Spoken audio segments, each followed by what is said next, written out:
right, welcome back, everybody. Thank you for watching another video, and welcome to part one of day one of my adventure down into Havasupai. Now, originally, I had this dream of an awesome vlogging series while I was down there, but man, there was a lot to handle for one person. So I figured the important thing is just to write down everything so I can let you guys know what I think are the most important things that you should know about getting down there. So we're going to go have a trip down Indian Road 18. So you see what that's like, some tips and pointers there. We'll get to the trailhead so you know what to expect there. And then we'll go down the trail and to the camp entrance. And then we're going to stop right there. Now, before going any further, just going to say the night before, didn't get any sleep. I was super anxious, just worried about like where the checkpoint was, what was going to happen if nobody was there. Could I still go through? Then once I get to the trailhead, what the parking situation was going to be like.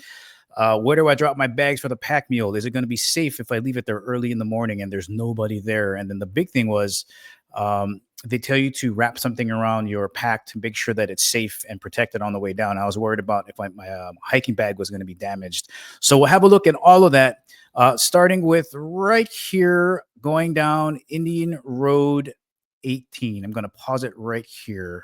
Right there. Oh, let me back it up just a second. Okay. So you're either going to hang a left or right going right down Route 66. It's 60 miles in, 60 miles out. Just make sure that you have enough gas before you start going down there. If you're going to be going back to Peach Springs, it's about another 12 miles. So just make sure you got enough gas so you're not stranded down there. That's number one. Number two, if you're going to be leaving super early in the morning like me, so I'm doing this hike in May. I left at about 4:45. It's dark. Speed limit is about 55 miles an hour. And I'm mentioning this because there are animals, wild horses and cows and deer that are lining this road. If you smack into one of those things and you're speeding down there, forget it. Your vacation is over. The cell phone reception down there is super bad. Once you hang that left or right, maybe you're going to have some emergency calls only in the very beginning. I mean, once you get to the ending, it's done. Like if you hit something, basically your stay is over. Another thing to think about too is that as the sun is coming up, it's going to be in your face, which can make visibility very bad as you're going along. So just be careful when you're going down there, because on the way back up, I did have a cow just stroll in front of me, and because I kind of figured what it was going to do, I had enough time to slow down. So just be careful on your way down there. Now, I was there so early in the morning. Again, this might have been because it's May. The checkpoint, it was open, nobody was there, and I just drove all the way down to the actual trailhead itself at Hilltop. Let me just kind of bump a little bit more forward here and pause it here. So if you did a Google search, Google map, and you Googled Hilltop and then the satellite view, this is pretty much what you're going to be looking at. Pretty much there's 30 stalls there in the middle, 20 on the left, and that's it. You're pretty much going to be parking on the side of the mountain, maybe a mile down, and some turnoffs on the other side, which is where I decided to park. And we're going to look at that in just a second. On the right side of the map, you have your mule corral. This is where the tribe has their mules come up and they get all their packages from Amazon and all their mail and stuff like that. You see that arrow right there? That's where the bag drop is at, 10 a.m. in the morning. And you want to make sure that you have decent protection around your bag, because what they do is that they wrap rope around the mule and it rubs against your bag. So if you don't have anything protecting your bag, that rope is going to burn into your backpack. And hiking backpacks are not cheap. I used contractor trash bags from Home Depot. One was pretty good, but there were kind of holes here and there. So on the ride back up, I just doubled it up. I brought extra bags just in case. So just make sure that you use protection on your bags. Otherwise, they're going to be ruined. And it's super dusty, as we're going to see. I'm going to show you guys how the dust is. It's very fine. Ranger station in the middle, and you got some outhouses there. They did have toilet paper in them, and they didn't smell too bad. But just remember that that's your last stop for getting anything out of you there. Let's kind of go on with the video here and the footage on my drive down. Guys, I had the awesomest sunrise.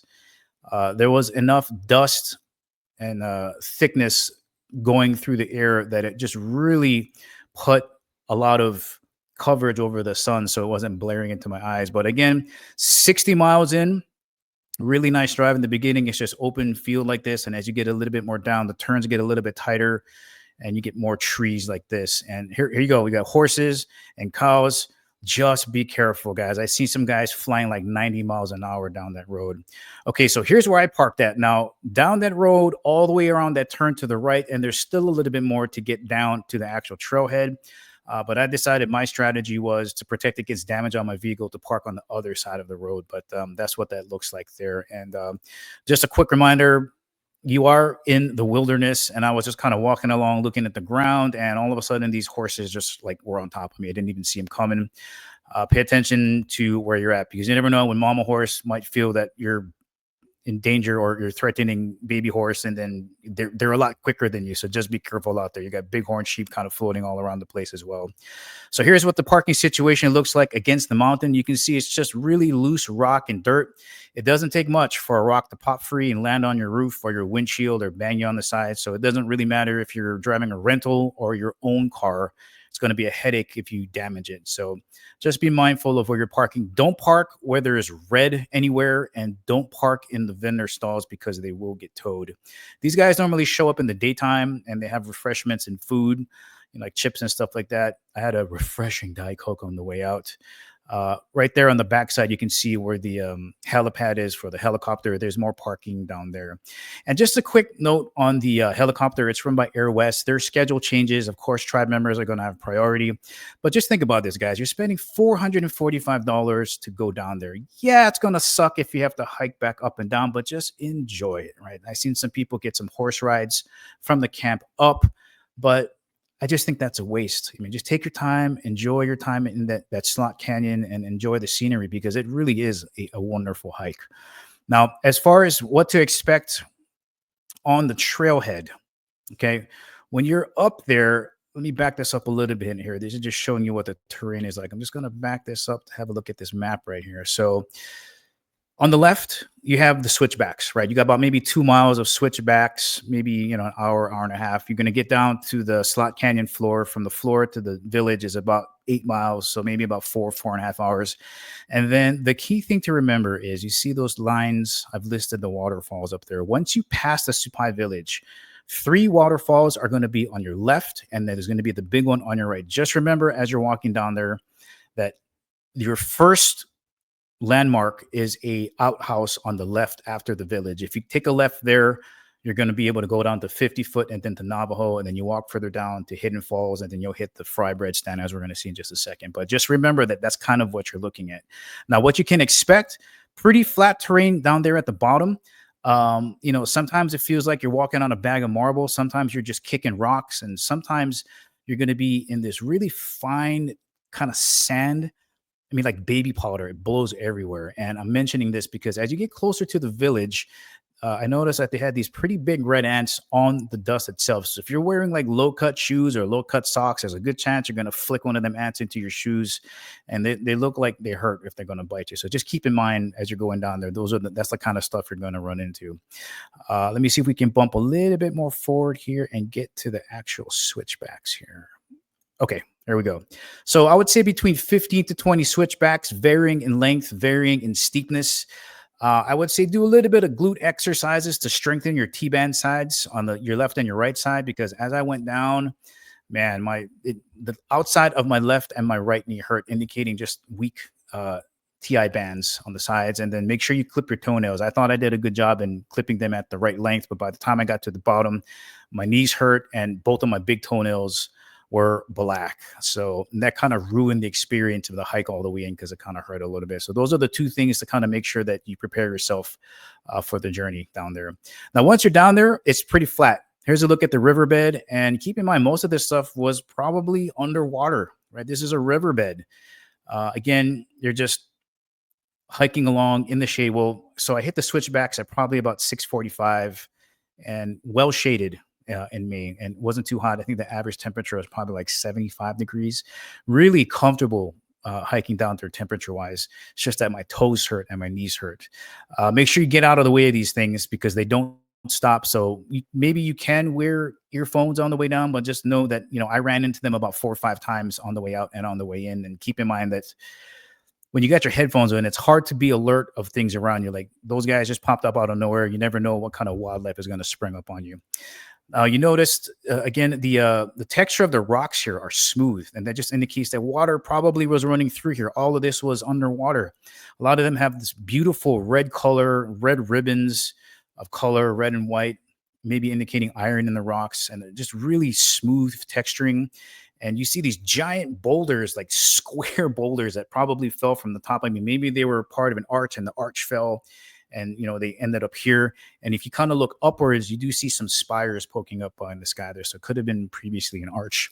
Now once you hit this sign, you're going to notice a lot of more shrubbery. I mean, look at how perfectly flat and square those are. You're getting close to the village. You're going to hear a lot of water. You're walking alongside the stream. The shrubbery is there. That sand gets really thick in portions, so try to get away from that. You're going to run into two bridges. Those are the two bridges there. Now, once you pass that second bridge, you are going to pass the outhouse on the left. A lot of people miss it. Don't worry if you do, because on the left, you're going to see Little Navajo Falls. Now, right in this area, if you walk back up that way, there's a landing area that will let you hook around and go down to Little Navajo, or go back up to 50 foot, which probably was my second favorite waterfall, because really nobody goes out there. But just keep in mind that you're walking past them as you're going down toward the village, so you know how to locate them the next day. I also have a separate video on how to find those, so if you want to watch that, it's a pretty good video. So there is Little Navajo Falls. As you're just walking down the pathway, you'll run into this is the fry bread stand. I think they're there from probably 10 or 11 in the afternoon to a little bit more in the evening. The second day, Diet Coke was so good. Loved it, loved it, loved it. Now, before this is Hidden Falls. Then after that, you'll hit this. And then I kid you guys not, just like 30 seconds away from this, right around the corner, you're going to get to see Havasu Falls. And you wonder what that rumbling is. You don't really notice it, but there it is. That's the one. You can spend a lot of time just dunking yourself right down in there. And about maybe 5 to 10 minutes from there is the camp entrance. Those blue plastic trays there are where the pickup point is for your pack mule. Make sure you drop them off by 7 a.m. Now the pack mules started drop off was at 10 a.m. They probably got down to the camp at probably somewhere around, I would say, 1:30 or 2 o'clock. That's when you can expect your bags to be there. But just remember, when you're coming back out, you got to drop them there at 7 a.m.